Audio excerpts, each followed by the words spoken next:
A very quick one. We are still battling the issue of one chance and organ harvesters. And like I said in my previous video, it's not just about organ harvesters. It's not just about one chance. It's also about human flesh eaters. Cannibals we have among us. And in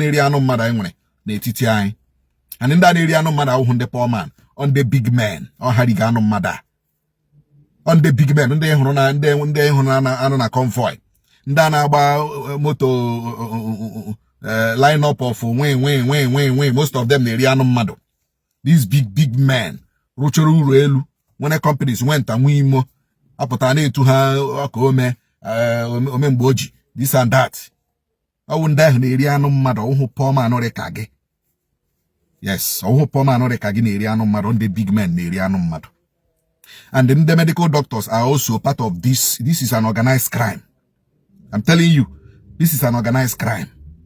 The medical doctors on here, ufọdụ ndị dibịa ọjọọ na ya dibịa oshi na ama na ndị kpọrọ onwe ha prophet Chineke kpọrọ ọkụ ha nọcha ya ha jiri chọpụta na that woman nọ na nsọ na-aghọta ebe anyị na-eje. So these people are evil. So we want to help our people. We want to preempt them. We want to give our people information that will help them. Before again, Bala, Keke Boss, I want you to listen very attentively now.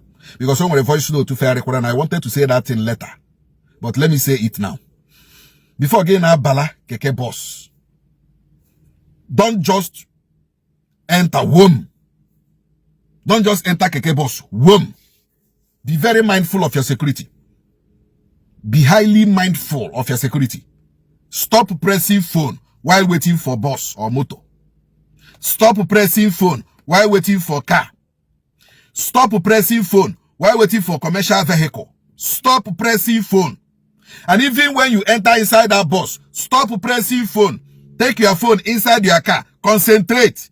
Be mindful of your environment. Look at the faces of the people in that bus. Look at the faces of the people in that bus. Do not allow your too much engagement with your phone to lead you to your death.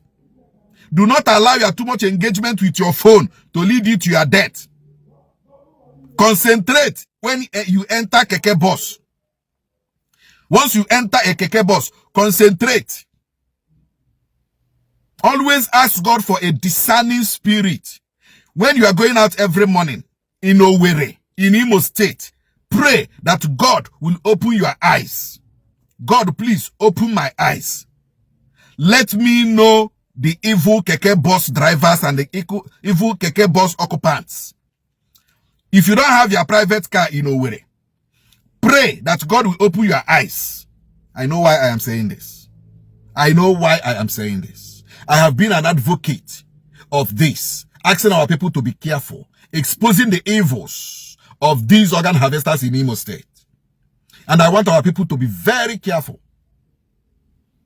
Before you enter into that Keke Bus, make sure that you have a great sense of perception. Imigi iroge. Oswine tilishi na di keke. Kuru anything like perfume, mune, don't enter. I repeat. Oswine tilishi na di keke. Kuru anything, the perfume. Whether mo like you shie, mo we like you shie. Whether mo shige ka comfort, ko shige ka incense, do not enter. See a driver go. Let me repeat.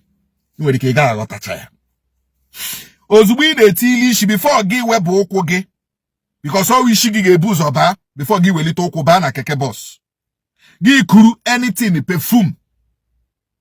Whether mo perfume him and share before. Monkey na nu be share before. Because I has even if no yan on motor about perfume, don't enter. Don't enter. I say go and get perfume go, bakwa perfume gi. I'm not talking of you, bakwa your perfume, but I am advising that person who get Keke Bus. Mo about perfume, mo about perfume. But when they see hani ishi na that Keke Bus, no ishi perfume. Don't enter. Driver go. And as a maga. Then, what they are using now is more of a perfume mixed with incense. More of a perfume mixed with incense. I'm not my incense in there, and Monday Catholic they use here, Monday Sabbath they use here. Ushi that incense. Ushi that incense. Eno hani ani memoto. One day, calm down. That incense will weaken you. That iya hin ikurule will weaken you. Onwerika onwe no nye ka agbara ahozi agi ka aga agbakwa gi nke gi. Otu chukwu shichi save gi. Eno hani shie come down from that vehicle. Onwe dia ki isiri bazia that the vehicle by mistake. 2 minutes, 3 minutes. The thing is something I could me. You know, again, I went to perception of something of a scent, perception of a perfume, perception of something like that. Driver, stop me. I am coming down.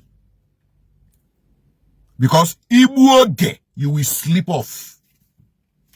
Come repeat it. Onwe kishi bana keke bossa.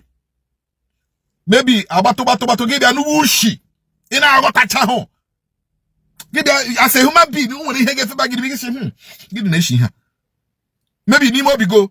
Once in Rushia, Hena got a home. Driver, stop me here. I am coming down here. Ebo Soria will in Rushia, come down there. Ebo Soria will be on Rushia. That period, that particular time, come down there. Magaba to Humbaho. You will sleep off in that car. Ebo Zigi went on Wagi, Unimo Kunto here. Amakam naba. Ozikam neje. Tell this thing to your brothers, to your sisters, to your daughters, especially to your daughters. Because all one you so.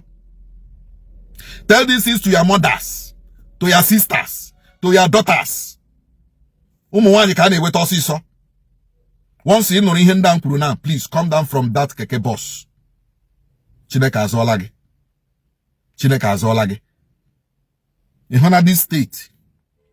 This state will remain like this until the Chukwu Okike Abiama enye onye ga-azọpụta anyị from aka ndị organ harvesters. Iche na organ harvesters ga-ala this period in Imo State, ọ gaghị ala until Chineke enye anyị somebody that will save Imo State from these evil men and evil women. Ozi Kamzi, I have delivered the message. Onye nwere ntị ya nụrụ.